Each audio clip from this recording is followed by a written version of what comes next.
Okay see the gravitational acceleration at depth. Variation का सांगितलंय शब्द, कारण ग्रॅव्हिटी व्हराय होत जाते. As per height is increasing the gravity is going to be decreasing. As per the height is moving to be downward the gravitational acceleration is more higher there because we are moving and going closer to the center and center is revolving with maximum velocity.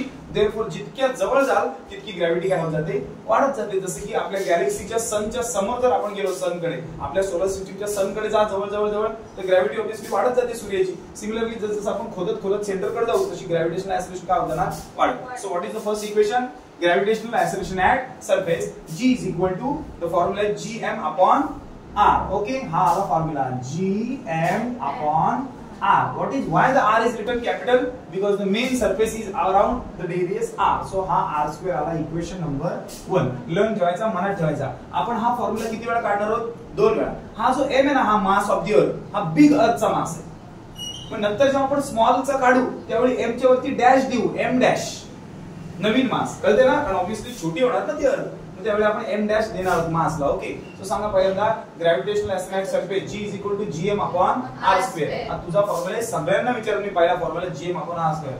g for universal gravitational constant, m for mass of the big sphere of the original earth and r is a original radius of earth. जर मी m च्या पुढे dash लिहितोय तर इथं r minus d लिहितो, कारण नवीन मास, नवीन अर्थ, नवीन radius आणि नवीन ग्रॅव्हिटी पण, समजते. त्यामुळे सगळ्या गोष्टी नवीन आल्या की त्याची कन्सिडरेशन असलेले लेटर सुद्धा आपले बदलणार आहे. Equation number 2 for you.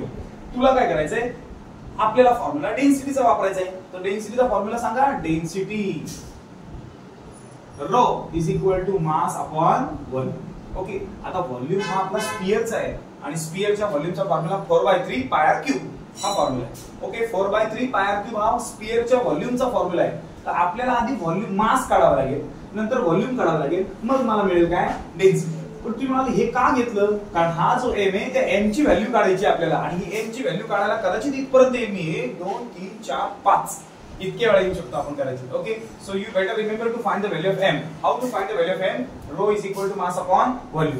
तू म्हणशील की आपल्याला मास काढायचं, मग v डिवाइड कुठे जाईल, इकडे मल्टिप्लाय. मग सांगा m ची व्हॅल्यू किती आली, m goes to rho into v. Okay, इथपर्यंत आलं. आता जागा मला खूप लागणार आहे, त्यामुळे मी हे इक्वेशन अशी लिहित जाणार आहे, कारण मला इथं लिटरली स्पेस खूप लागणार आहे. कारण सरफेस वरचं कॅल्क्युलेशन झालं की मला डेप्थचं कॅल्क्युलेशन करायचं आहे, आणि सरफेस आणि डेप्थ डिवाइड करून आपल्याला फायनल आन्सर मिळणार आहे.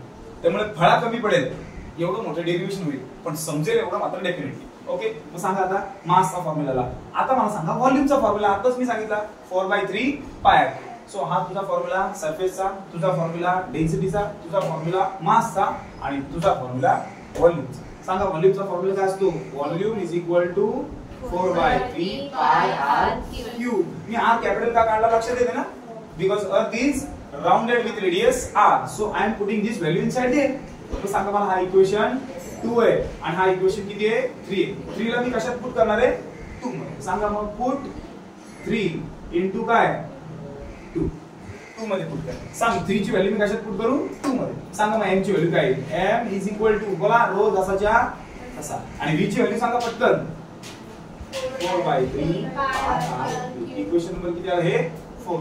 आणि या 4 ला, या इक्वेशन 4 ला मला कशात पुट करायचंय, 1 मध्ये पुट करायचं. सांगा आता m आला ना, value, what is the value of m, rho 4/3 pi r cube. He value उचलून इथे m चे ठिकाणी टाकणार. इथे m दिसतोय ना, इथे m चे ठिकाणी टाकणार. मग सांगा मला काय इक्वेशन येईल, पुट काय 4 इंटू किती 1. बरं, 1 इक्वेशन पहिले सांगा किती, g is equal to gm upon r square. बरोबर, मी आता मी m लिहिणार, आता मी m खोडला, आणि m ची व्हॅल्यू सांगा काय, बोला रो, बरोबर ना, 4/3 खालचे खाली जायचे आणि पाय आर क्यूब. Okay, clear. म्हणजे मी m च्या ठिकाणी ती व्हॅल्यू लिहिली, पण न्यूमरेटरचा न्यूमरेटरला आणि डिनोमिनेटरचा असा सिस्टमॅटिकली पुट केला, आणि ही माझी व्हॅल्यू आली g ची. आता ही जर प्रॉपरली म्हणायची झाली तर खाली r स्क्वेअर आणि वरती r क्यूब आहे, म्हणजे तू कॅन्सल करायचे. सांगा खाली किती r आहेत, 2, आणि वरती किती आहेत, 3. म्हणजे 2 जर मी कट केले तर वरती किती राहील, 1 r राहील. मग काय फॉर्म्युला सांगा जरा, g इज इक्वल टू, पहिला मला काय 4/3, पहिला काय बोलायचा 4/3, नंतर काय g, नंतर रो लिहिला काय मी, ठीक आहे, g नंतर काय रो, नंतर काय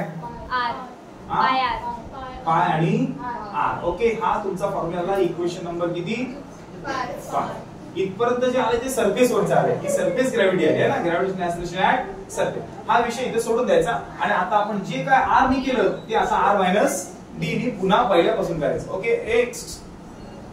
Okay, so we got the answer. Basically, it is quite easy. So I just am giving the number equation number 5. Now I am moving at the depth. आता आपण खड्ड्यात जाणार.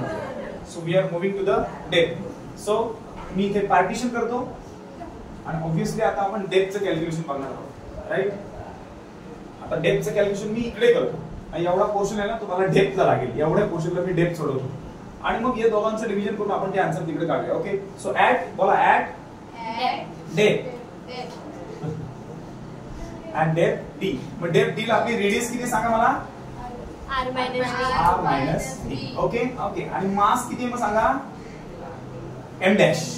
मला ना मी m डॅश घेणार कारण आता हे मास वेगळं असणार आहे, हे मास वेगळं असणार आहे. सो सिमिलर ग्रॅव्हिटीचा फॉर्म्युला जो तुम्ही सरफेसचा सांगितला जसा आहे तसा मला इथे सांगायचा. बोला मग सांगा. पहिला काय लिहू? g d, राइट ना? आणि d हा तर g वैसे भी कांस्टेंट है तो वो वैसा का वैसा रहेगा. m ची व्हॅल्यू काय म्हणून मी आताच घ्या m डॅश आणि r ची व्हॅल्यू काय घ्यायची? r minus d चा स्क्वेअर. समजतंय? इक्वेशन नंबर मी किती घेतला? 6. म्हणजे मगाशी जी सुरुवात केली ना हे सगळंचे सगळं आपल्याला परत करायचंय. परत मास काढायचा, परत डेन्सिटी काढायची, परत व्हॉल्यूम काढायचा. ते m डॅश ची व्हॅल्यू आली की m डॅश ची इथे टाकायची. जसे की आपण m ची व्हॅल्यू काढली आणि m मध्ये टाकली तसं इथे आता m डॅश ची व्हॅल्यू काढायची आणि m डॅश ची इथे टाकायची. किती सुंदर डेरिव्हेशन आहे का? आधी नका लिहू मग चुकणार. मग सांगा आता सेम मगाच्या सारखं डेन्सिटीचा फॉर्म्युला बघा. Rho is equal to mass upon volume. तर मास ला डॅश दिली आहे की नाही? हां, मग आता हा व्हॉल्यूम परत डिवाइड चे बदल इकडे मल्टिप्लाय. मगाशी केलं तसं सांगा m dash is equal to rho into v आणि मगाच्या सारखा सेम व्हॉल्यूमचा फॉर्म्युला हा जो घेतला ना तो, पण व्हॉल्यूमच्या फॉर्म्युला मध्ये r कैपिटल घ्यायचा नाही, r ची व्हॅल्यू टाकायची r माइनस d. इसका मतलब जो इतना किया है वही फिर से करना है. मग सांगा मला परत मग काय म्हणणार? मग m dash is equal to rho आणि व्हॉल्यूमची व्हॅल्यू मी वेगळी लिहित नाही, डायरेक्ट तिथे v ची टाकतो व्हॅल्यू. सांगा काय लिहू? 4/3 pi r minus d cube. Okay clear? आणि हा जो m आलेला आहे इक्वेशन नंबर 7 तो 6 मध्ये मग सांगा put equation 7 into 6.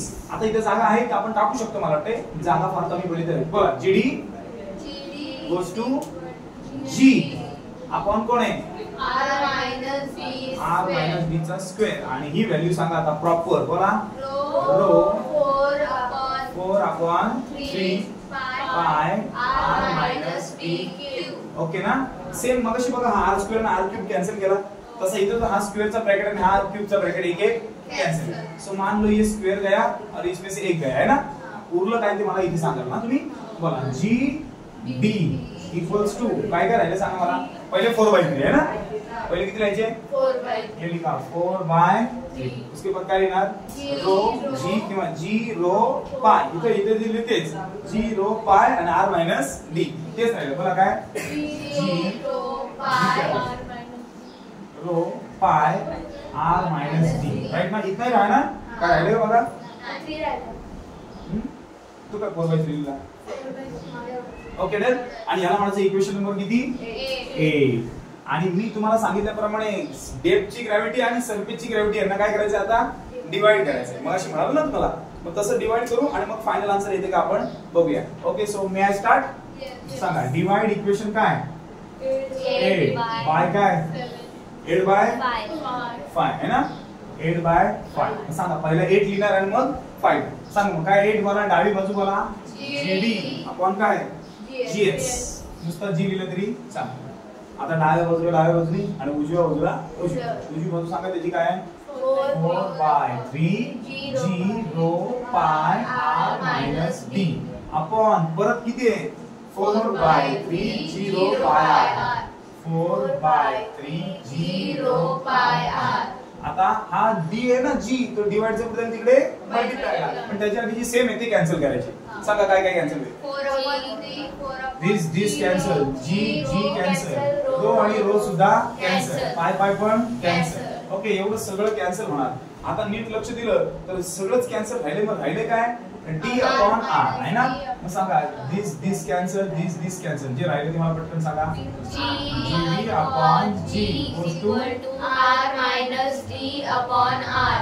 Okay done. इथपर्यंत हा जो जी आहे तो डिवाइडचा कुठे जाईल तिकडे multiply GD goes to g into bracket काय r minus d upon r. Right. इथपर्यंत. आता प्रॉब्लेम काय माहितीये, हा जी तर राहिला मला इकडेच बाहेर आहे का, समजते ना. आता आर आहे तो याला पण डिनोमिनेटरला आणि याला पण डिनोमिनेटरला आहे, कॉमन आहे ना. मग दोघांना तो स्प्लिट करायचा. G d is equal to g तो बाहेर आहे ना. बोला काय r upon r minus d upon r. So अब काय करायचं, आर आर कॅन्सल. जर मी आर आर कॅन्सल करते इथं कोण राहील 1. कोण राहील मग सांगा उत्तर काय आलं. GD goes to G into bracket 1 minus D upon R, and this is the gravitational acceleration at depth. Okay. आता हे बघा उत्तर, हे उत्तर पुस्तक आणि हे पुस्तक एवढेच याच्यात संपवले. देखो हा आणि हा हे 2 सेक्शन मध्ये उत्तर संपवले. ही डायग्राम तुमच्या समोर एवढं आणि आपलं डेरिव्हेशन बघा. म्हणजे आपण कसला ब्रँड डिटेल शिकतो बघा तुम्हीच. एक पुणे कट टू कट सगळ्या गोष्टी, इतकं डिटेल फिजिक्स, एकदम डिटेल फिजिक्स.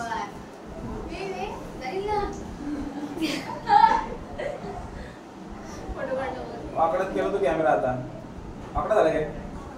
जो पुढे नाहीये, सॉरी नीट काढा नाहीये, जो पुढे नाहीये. हिंदी थोडी कच्ची नाहीये. आता तुझी हिंदी कच्ची झाली, आमच्या अकेली काय करायचं. सर खरं बोला, मला पण नाही. प्रॉपर नाही, नाही.